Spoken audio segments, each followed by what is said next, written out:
Сәлем, құрметті ұстаз. Бүгін біз Gemini AI қосымшасын қарастыратын боламыз. Ең алдымен Google'да Gemini AI деп жазамыз. Содан кейін бізде бірінші сайтқа кіріп, платформамызды ашып аламыз. Бұл жерде өздеріңіз барлықтарыңыз білетіндей ChatGPT-ге ұқсас чат түрінде жасалынған платформа, сурет, материалдар, мәтін, аудио барлығымен жұмыс жасайды.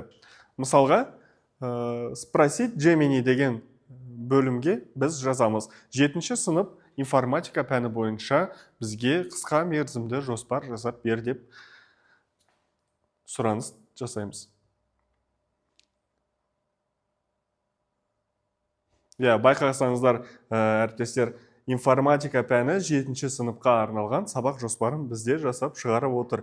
Бұл жерде дайын материалды біз аламыз, немесе толықтыруларды енгізуін сұрау арқылы өзімізге керегін жасап өңдеп шығарып аламыз. Келесі кезекте Gemini AI-дың көмегімен біз сурет жасап үйренеміз. Енгізу жолағына өзіміздің сұранысымызды жазамыз. Жедел жадының суретін салып берші. Байқасаңыздар, біздің Gemini AI жіберген сұранысымыз бойынша жауабын шығарды сурет ретінде.